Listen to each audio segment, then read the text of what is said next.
hopping on the Dune train. I told myself I wouldn't do it. I told myself I wouldn't do it. But then the train comes into the station with the proverbial choo-choo, as they say. Choo-choo. I want to get on the train. I want to be on it. You know how they say live and let live? Well, I was going to live and let Timothée, sifting through sand while Zendaya stood seemingly not nearby, also live. There's too much lore. I can't hop into something with all this lore. I'd turn to dust. And then Timony Bimini would be sifting me through his fingies too. But then Dune Part 2 hit theaters and it seemed like everybody was having an amazing time.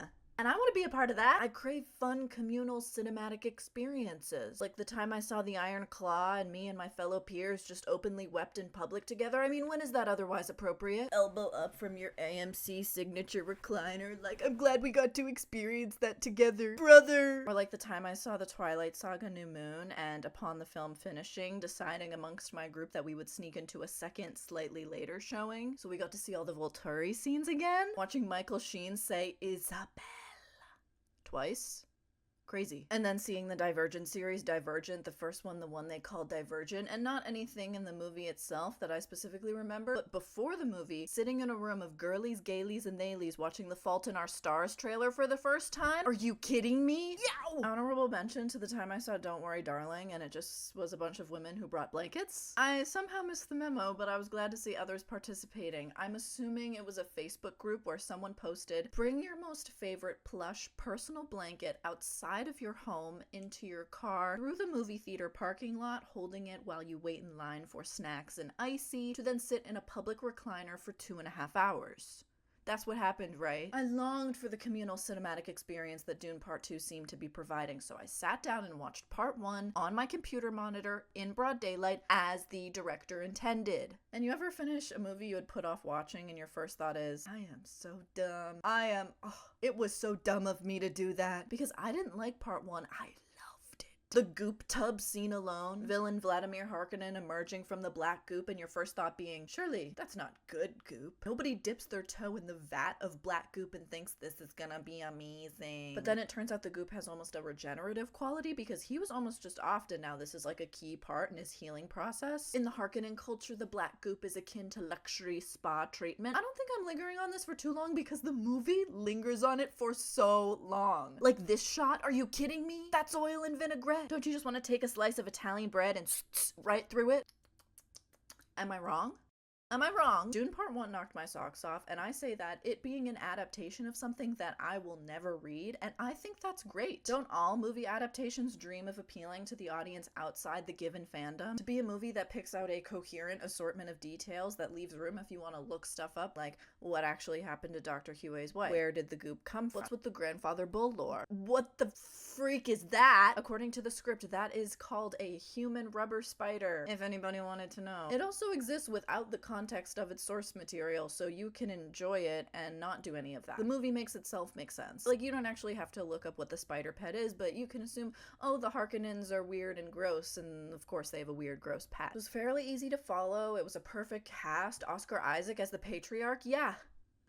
You can count me in. I loved Paul's relationship with his mom, Jessica. There was a lot of great shots that showed the scale of things without getting too indulgent. We always kept things moving. Timmy really nails that eyes squinting in the sun kind of look. Pacing was good. The twists, the turns, the imagery, the bull imagery specifically. Yow! The goop, obviously. Loved that. The women wore clothes. Guys. This is huge. All the women wore clothes. Not just that, but some women wore all the clothes. Now that's a W in my book. Because listen, I am not someone who is really ever bothered by nudity in film. I can let a lot slide in the name of art. If the art needs it, then let the art have it. But sometimes it feels like the filmmakers get together to make something like this and they have a conversation that goes, all right, gang, so we get to create our interpretation of this world that nobody has seen visually before. We're gonna create this society that has a unique sense of culture and custom, and we're also gonna make the explicit decision that the women in this world just don't wear clothes. Isn't that fun? As a girl, I go into many sci-fis anticipating / bracing for the outcome of this choice. So I was surprised to say the least. Not just that, but the only sense of nudity we get from any of these characters is a very tasteful Leto Atreides. Yeah, they're doing the good work. And after all that, you may be saying, yeah, Liv, we all love Dune. Does it really warrant a defense? Well, I don't know. Why don't you tell me? Because after I came home from watching part 2 in theaters, which was a great experience and why I'm here in the first place, but is beside the point now, I went home to the online forums and social platforms for discussing these things and found that the consensus is pretty clear. Not just that part 2 was the better film, but that this is the disparity? Guys, come on. Let's be fair at least, please. Rotten Tomatoes isn't a perfect system, but the low 80s is a very precarious place to be. A film that lands in the low 80s is usually one of 3 things. First being a good movie. A good movie. Second being an excellent movie that is misunderstood by a lot of its audience. And third, actual dog shit. I don't want to be a hater, so I'm not going to include examples, but you know it when you see it. You ever go onto Rotten Tomatoes and you're like, oh, wow. I guess they'll give anyone a B. How about this? Dune Part 1 is just 1% above Wonka 2023. Does that do anything for anyone? Does that incite the riot? Just 1 tomato above. There is chocolate in my pocklet. Wonka's gonna be fine. If I hate on it, it's already made over $600 million. Saying already as if it hasn't been out for 6 months. I'm still thinking about it. I'm still thinking about Wonka. I don't know what it is. It's like there's some psychological effect when a movie is split into a part 1 and a part 2 since we're anticipating the part 2 from the get-go. So part 1 is always viewed as the thing gearing up towards something better or at least more satisfying. Like, of course part 2 will probably hit harder. It's the conclusion. It's the thing that we're left with, so it's what everybody remembers, but does that mean it's the better movie by default? I argue in this case, no. My premise is this. Dune Part 1 is a complete story. If I hear one more person say that this film is all set up, I'm going to lose my marbles. Set up to what? A sequel that introduces entirely new characters, new plot points, and personality transplants for the characters we are familiar with? Dune Part 1 is not the setup to something greater in Dune Part 2. Dune Part 1 is the meal, and Part 2 is the dessert. You have to sit through dinner to get dessert. That's the rule. Or if Part 1 is dessert, then Part 2 is topping. Because what I mean to say is that everything we get in Part 2 is extra. Because everything introduced in Part 1 is narratively satisfied by the end of Part 1. And I believe it's this way because it had to be. Getting the green light on making Part 2 was entirely contingent on how Part 1 performed in the box office, so the filmmakers had to go into this knowing that all the character arcs, the plot lines, had to be self-contained. So let's talk about it. What is it about? Well, at its core, Dune Part 1, it's about a boy. Paul Atreides is the teenage heir to the respected and increasingly powerful House Atreides. In the Duneverse, there are several different families that interact all under the rule of one singular emperor, and each family lives in vastly different and distinct locations, which thank God, because we keep switching between them. There's House Atreides, as I said, which has found success by capturing water and air power. There's House Harkonnen, the brutal yet extremely wealthy family who have been made steward to planet Arrakis, aka Dune, by the Emperor. And on Arrakis, there's the native Fremen population constantly having to deal with other groups pillaging their planet for its highly sought-out resource of spice. Spice is a powerful psychedelic, but also makes space travel possible, so there's a lot of interest in extracting it. I mean, how else are all these people gonna travel between planets and hang out and play cards and stuff? No, that's not what happens. Things are actually pretty contentious between the families, but I'll get to that in a moment. When we begin the film, the Fremen are fighting back against the Harkonnens when they are suddenly ordered to leave by the Emperor and go back to their own planet. And although this may offer a temporary reprieve for the people of Arrakis, they know that spice is considered too valuable to remain untouched. So Chani, a young Fremen woman played by Zendaya, asks the inevitable question. Who will our next oppressors be? Then, as if answering its own question, we cut to Paul Atreides on his home in Caladan. And Caladan is cool, man. All that air and sea power. Got like a Rainforest Cafe kind of vibe. But breaking news, the Atreides family has just been made new steward to Arrakis. Atreides shall immediately take control of Arrakis. Oh, and I bet you're wondering, is that the Emperor? No, that's the Emperor's herald. Oh, are those the Emperors? No, those are the Emperor's bean pods. And I know you know that's not the Emperor because that's a woman. But the Atreides being made steward of Arrakis is a problem for a few reasons. The first thing being, that's quite a precarious situation to be put in. Like having an 83 on Rotten Tomatoes. The Harkonnens and the Atreides are kind of default enemies because they're both so powerful, so for the Atreides to roll up to the very valuable real estate that the Harkonnens were just ordered to leave, honey, that's not good PR for the brand. But the Atreides are under the rule of the Emperor and the Imperium like everybody else, so they must obey. Second, this transition to Arrakis is really going to require Paul to step up a bit, and he's not even sure he wants to be a leader. What if I'm not Dad? The future of House Atreides. Leto Atreides gives a pep talk to end all pep talks. A great man doesn't seek to lead, he's called to it. Bars. And if your answer is no, you'll still be the only thing I ever needed you to be, my son. Oh. Wow, that was beautiful.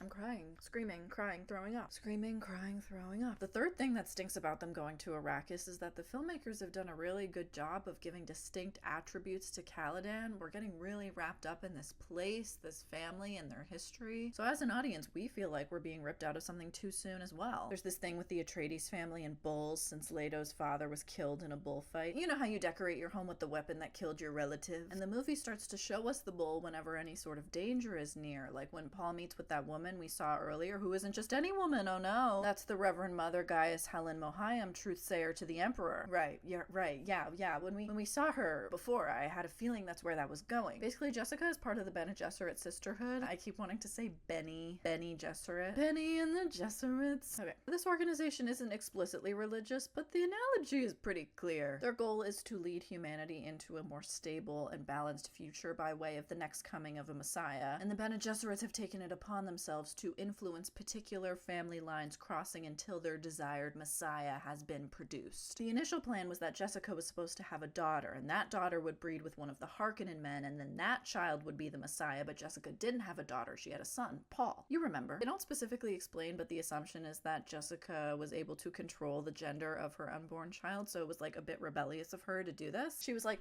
maybe I'll just have the Messiah myself. I think it's actually more about her choosing to give the Duke a son over the Bene Gesserit's a daughter. I think there's a lot of resentment swimming around because of that. So there's that. The Reverend Mother is also irked by Paul's presence because she's found out through some assumed mind reading that Jessica has been teaching Paul their proprietary Bene Gesserit customs despite him being a boy. This was for girls only, Paul. Not that this is the first time that Timothee's been invited into something that was assumed to be just for the ladies. I mean, what the Bene Gesserits are doing isn't really that cool. It's usually just walking around in the least interesting outfits, kind of being a buzzkill, and mind control. Oh. Give me The water.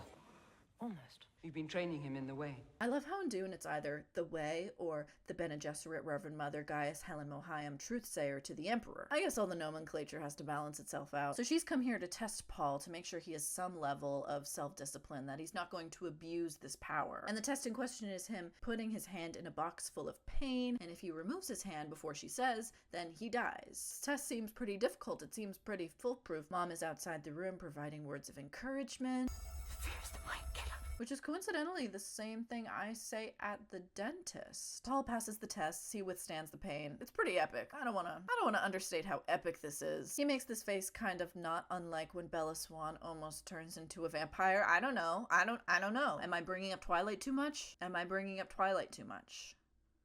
Some are saying we're not bringing it up enough. The Reverend Mother is like, I think this kid's got it. No, actually, she's not like that at all. She actually really seems to hate Paul, or at a bare minimum lacks any amount of confidence in him. Goodbye, young human.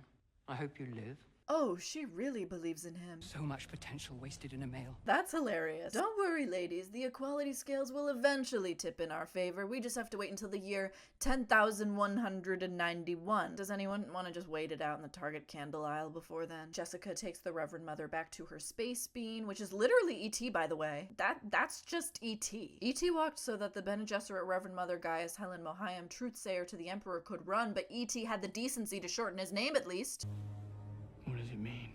That I could be the one? There's more and more stuff piling up onto Paul's plate. First, we're going to a new planet to attempt to bring political stability and peace despite the overwhelming uncertainty, and side quest become a Christ figure. Regardless, Paul is wary of the Bene Gesserit's work and how it affects his life and dreams. Not his dreams as in like his aspirations, but his dreams as in his sleepy time dreams, because that's the other reason the Reverend Mother came. Tell me about these dreams. How does she know about my dream? I just always thought that line was really funny. How do they know about my dreams?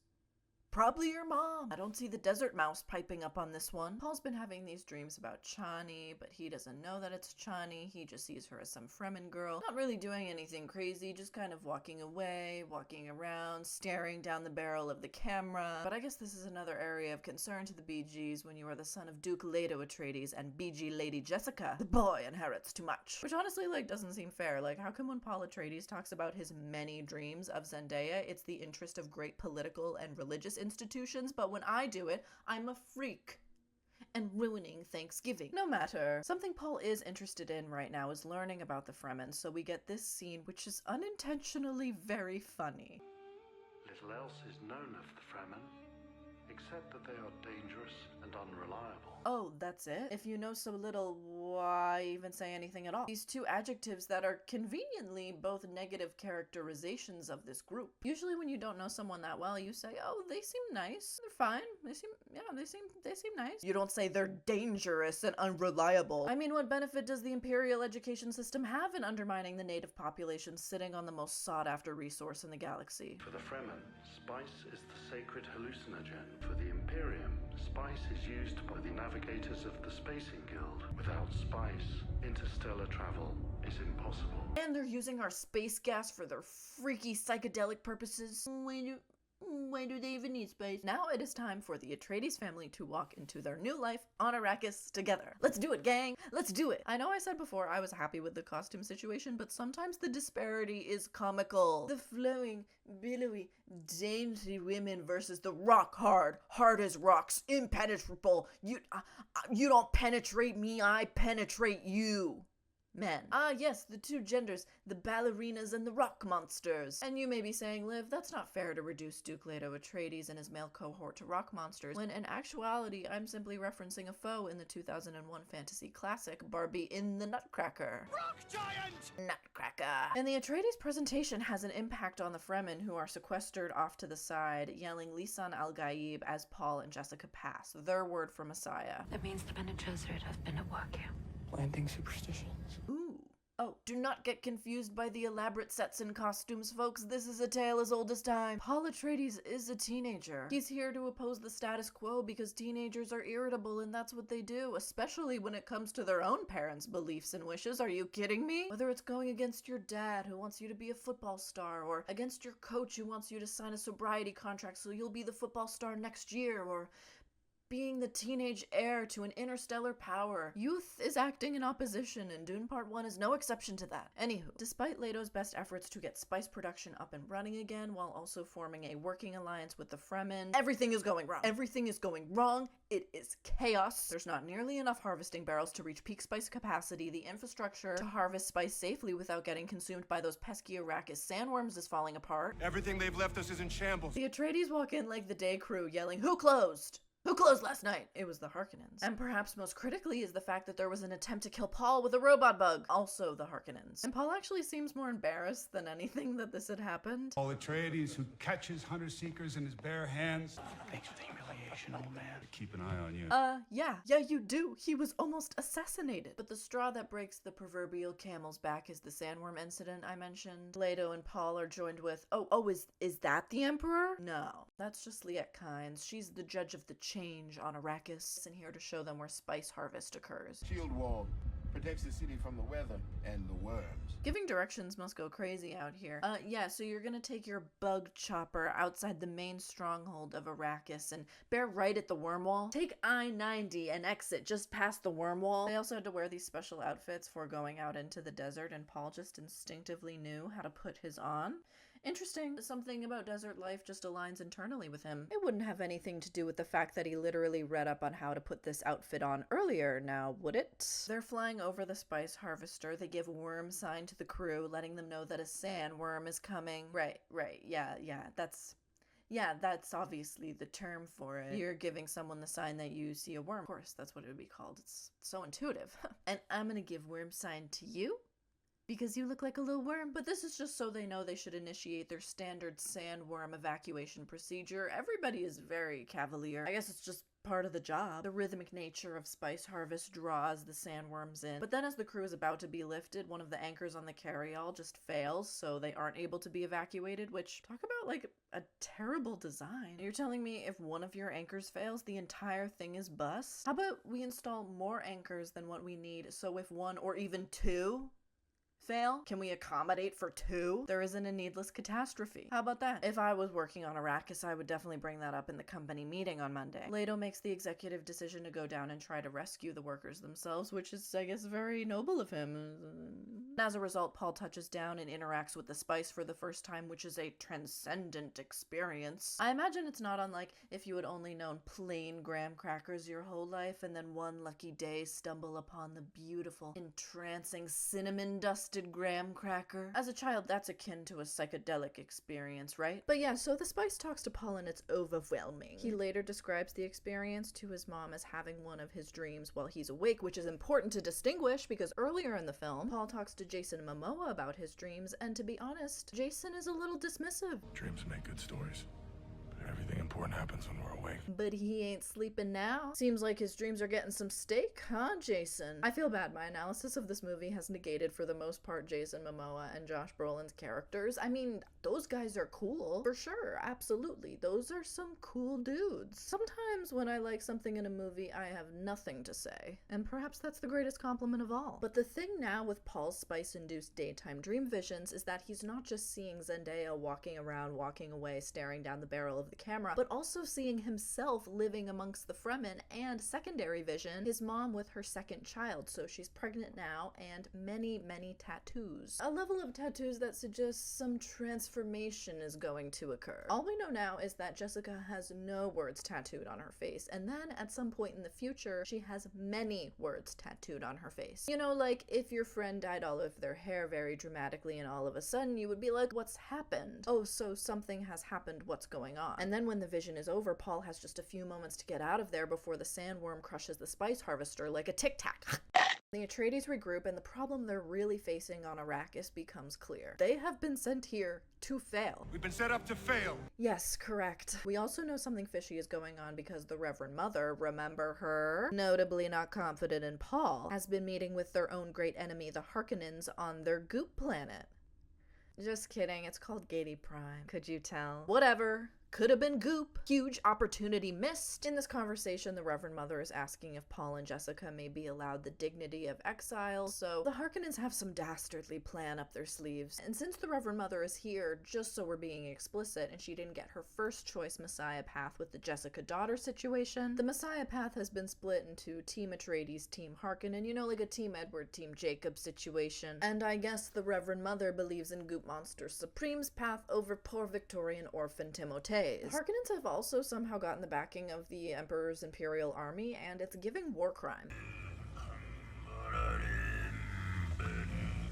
Something is telling me that these guys are bad. I don't know, maybe it's just the disturbing guttural singing or the blood from the mass crucifixion flowing like rainwater, but I am not getting a good vibe from this group. The Harkonnens are forming a front from anybody's worst nightmare, just as the Atreides are now realizing they have been set up to fail. Yow. And later on Arrakis, there is trepidation. Trepidation accompanied by bull imagery, of course, because danger is near, and danger is here because tonight is the night that the Harkonnens decide to just send it in an attempt to bring down one of the great houses of the universe. And they truly were one of the great houses, because there is a laundry list of things the Harkonnens needed in order to have a chance at things going their way. First thing being the backing of the Emperor's army of Sardaukar soldiers, known famously for being some of the most brutal fighters you could ever come across. I mean, the Imperium has an entire planet dedicated to their upbringing. These families aren't messing around. They'll give you a planet if it means being the best at Super Smash Bros. Second, one of the Atreides' closest confidants, Dr. Yue,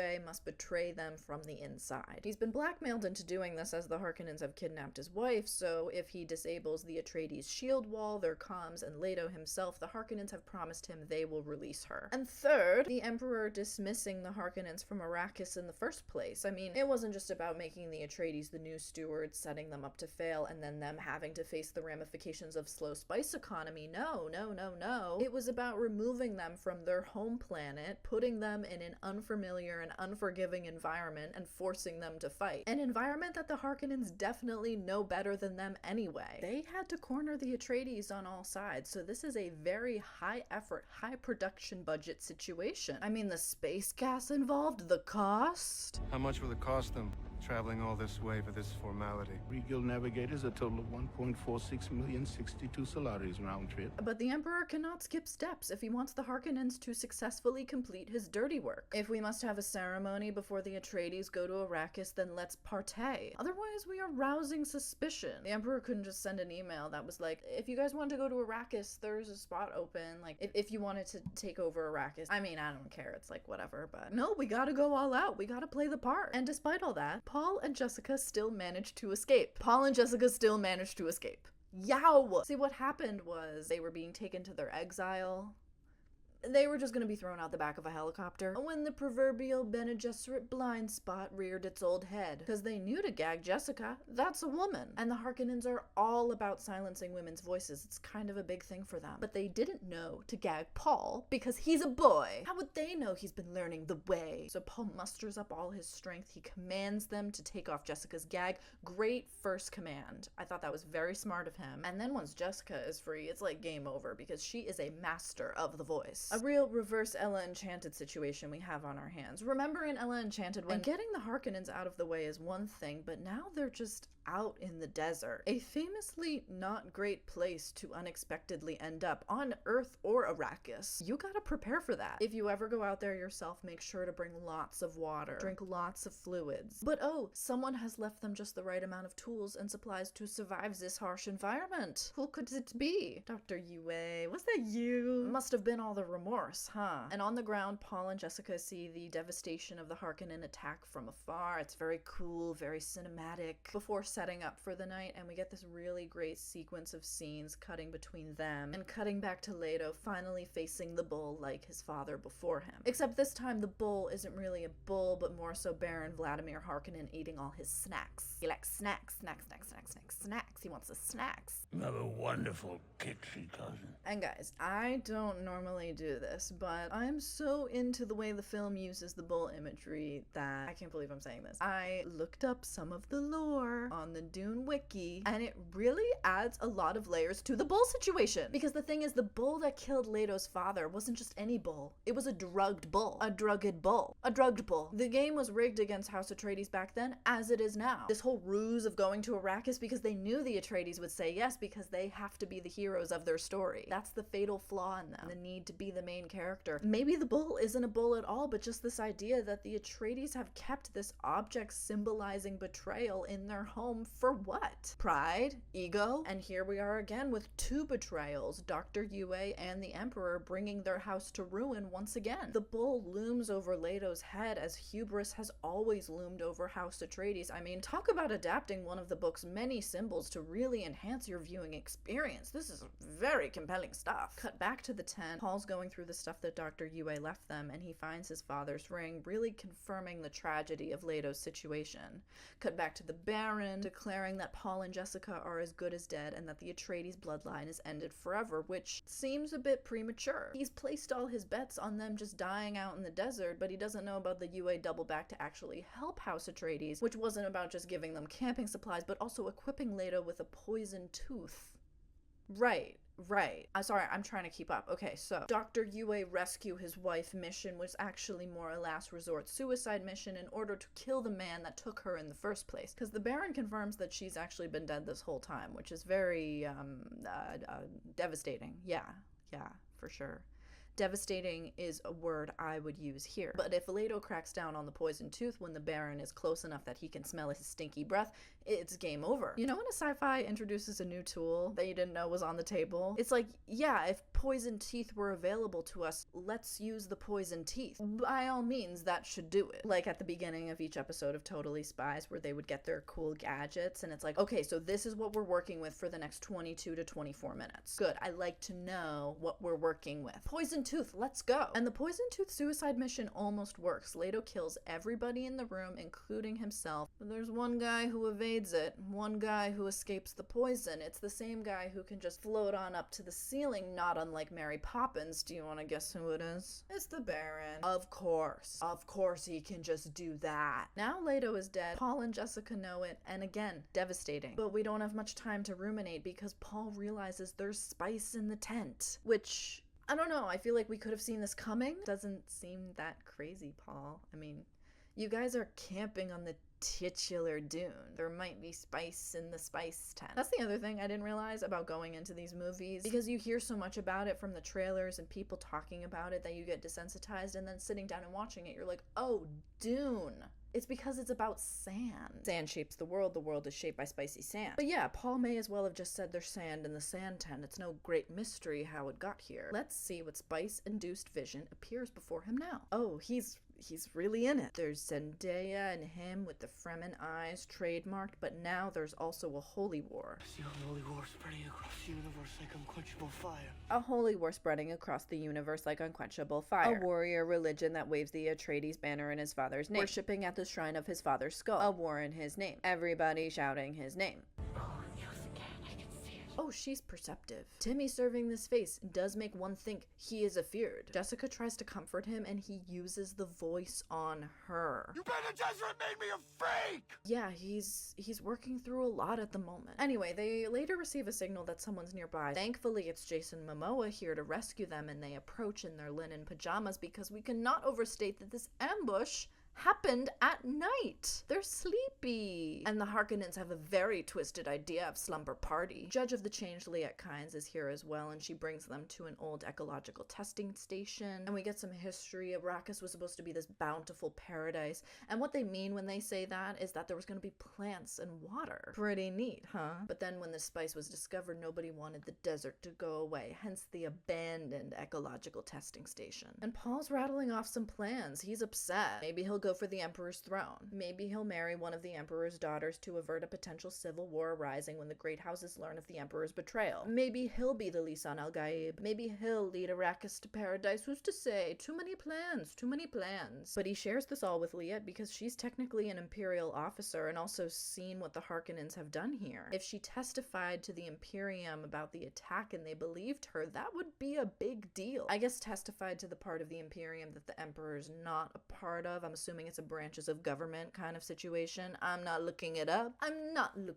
But the vision boarding is gonna have to wait because the Sardaukar have found them. Jason Momoa dies fighting so they can escape. Liet Kynes doesn't go with them on the chopper because there's not enough room. So she takes the second transportation option, which is obviously a sandworm. You know, sometimes if the buses aren't running, you take the subway. If the thopter is full, you take the sandworm. It's like, yeah, of course. This is a funny moment because going into this, I was like, oh, she's gonna kill a sandworm? But for what? And why? She's either slaying a sandworm or going rock climbing. I don't know what her angle is with those weapons. With that weapon of choice? It was Liet Kynes in the desert with the candlestick. But then at the end of the movie, we see a Fremen riding a sandworm and it's like, oh, that's what she was gonna do. She was gonna hitch a ride on the worm train. I'll go to the next station. Even for smaller moments like this, the movie makes sure to explain itself. It's all self-contained in what it's portraying. We could have nixed that moment at the end and waited to get the context until the second film. Maybe a lesser movie would have done that. Not Dune Part 1. They're like, we don't know if we're gonna get that, so we gotta be clear. She's catching a ride on the worm train at the worm station. Unfortunately, one of the Imperial soldiers fatally wounds her, but she's still able to call the sandworm, and it's pretty epic.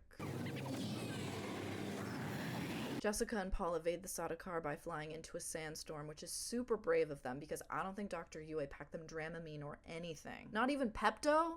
That's crazy. In my Frem kit, I would ask for Pepto, Tums, Lactate, Advil, Vaseline, Aquaphor, eye masks. I hear the desert is very dry, so. They crash land, survive, find a group of Fremen, which includes Chani. Whoa! Real life Chani alert. Pretty cool, huh, Paul? They say you're the Mahdi, but you look like a little boy. And that's what I've been saying. And what's he gonna say to her? Girl, you're out of one of my dreams or something. Johnny.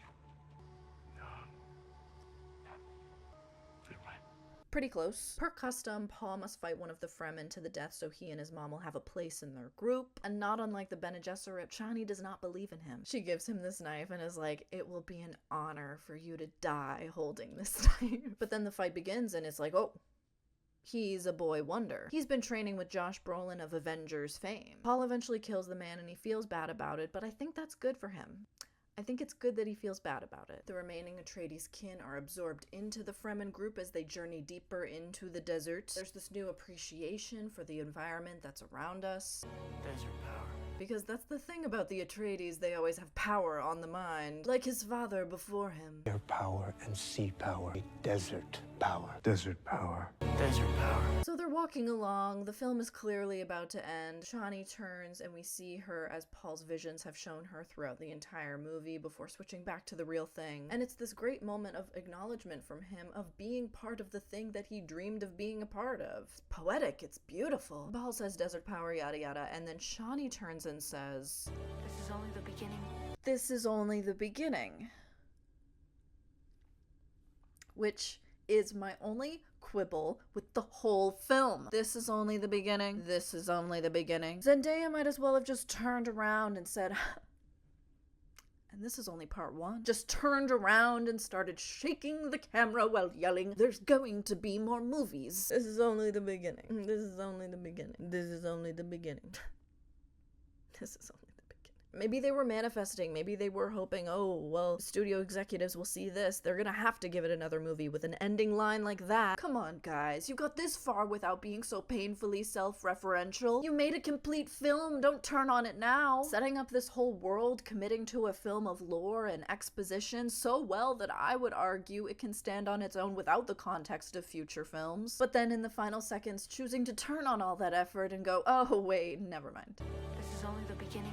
And that's the end of part one. Are you confused? You shouldn't be. This movie explains everything. Are you mad you never got to see the Emperor? Well, consider this. Sometimes the most powerful people in the world never show face. The movie kind of emphasizes here how little he's actually involved in his own plan. He's just moving the pieces, the bull on the wall, watching everybody do his bidding for him. Or maybe just for runtime. You may think I'm focusing on the Emperor too much, but the whole Emperor thing is the biggest loose end I would consider entertaining with part one. I mean, the filmmakers might feel the same way because they waste no time revealing him in part two. The opening sequence of his daughter, very conveniently recapping diary style everything that happened on Arrakis, effectively the entire plot of the first film. Previously on Dune. All that swiftly culminating in his entrance and oh, look, it's him, the Emperor, Christopher Walken. That's crazy. Just revealing him off the bat after withholding him this whole time? Wow, finally putting a face to all that stuff that happened. I mean, is it that crazy? I don't... Does it turning out to be Christopher Walken really challenge any idea I had of the Emperor while watching part one?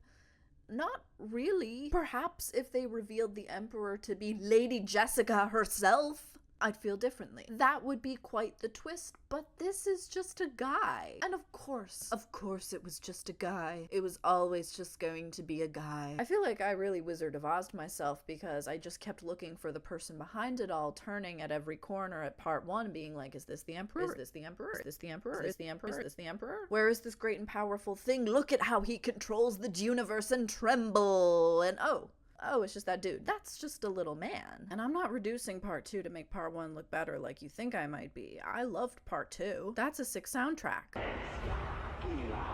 I mean, look at this wall behind me. I'm defending part one, but it's hard to avoid how cool part two looks. That's part two, that's part two, that's part two, that's part two. This is part two. But Dune part two gets to be the Thopter-chasing, Messiah-worshipping, sandworm-taming spectacle of Harkonnen pageantry, unrestrained revenge quest action epic that it wants to be because Dune part one has a dignified restraint despite being burdened by exposition. A 2.5 hour slow build to get us to care about this world and these characters, so then by the time part two rolls around and we have scenes like this, we can make sense of it. This is right after the title card in part two, by the way. Sheesh. Invite me over for dinner at least. Please, Dune part two. Oh no, wait, you did with part one. The fetus jump still is crazy, but they do get away with it. And I feel like many of you would disagree on my point that we don't need the context of a second film for part one to make sense. But I feel like we have to make the distinction here between having more story to be told and the story that is told being incomplete. Of course, yes, it is more satisfying to see Paul fulfill the Messiah role, go after the Harkonnens, avenge his father's death, but if we're looking at Dune Part 1 on its own, what is the story here? The story is about a boy. Remember?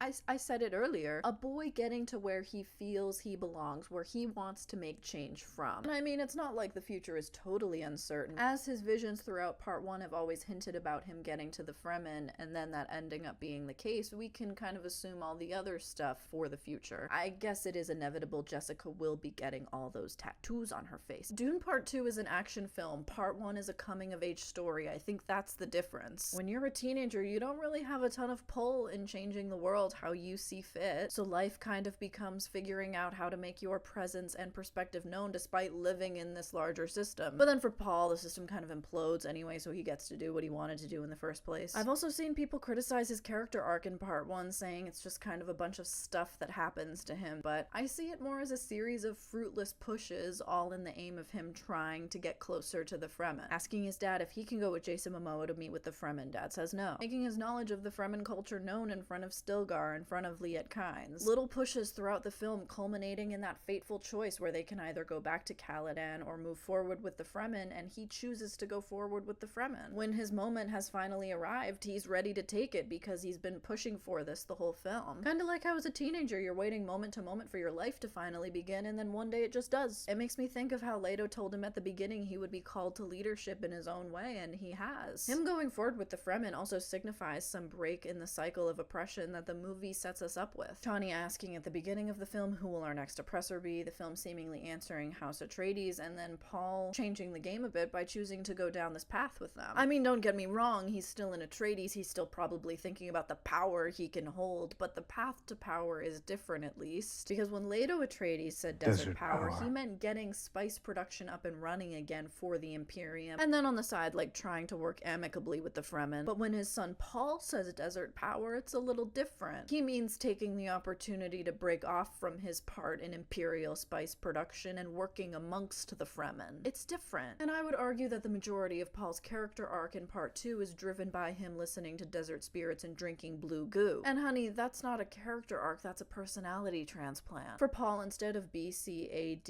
it should be BGAG. I don't know, for all the people who say part 1 is just a lot of things happening to Paul, culminating in like where he ends up at the end, I don't feel like part 2 is that different. And I'm not saying it's a bad thing, I'm just saying that like maybe part 2 dresses itself up a bit better, because I don't see anybody getting that upset over the fact that most of Paul's character development in part 2 is a result of him drinking Kool-Aid. Drinking Kool-Aid and snorting cinnamon graham crackers. And then the end of part 2 is just them going off to this holy war that he was so afraid of starting the whole time. I mean, talk about building up to something greater, am I right? You thought Dune part 1 was set up? Well, it's actually Dune part 1 set up to part 2 set up to the now confirmed Dune 3's actual conclusion. Dune part 1 and 2 end virtually the same way. Paul walking into his future that would be largely unknown if not for his daytime dream visions. But I get it if you liked part 2 more. It was very cool. I just want some respect for my buddy part 1. I honestly don't know why I loved part 1 so much. I found while I was watching that my brain was just making these weird connections that elevated my viewing experience. I truly could not stop thinking about Mary Poppins, not just because the Baron could fly away, but because that Harkonnen musical motif that they kept playing throughout the film reminded me of an incredibly specific Mary Poppins moment.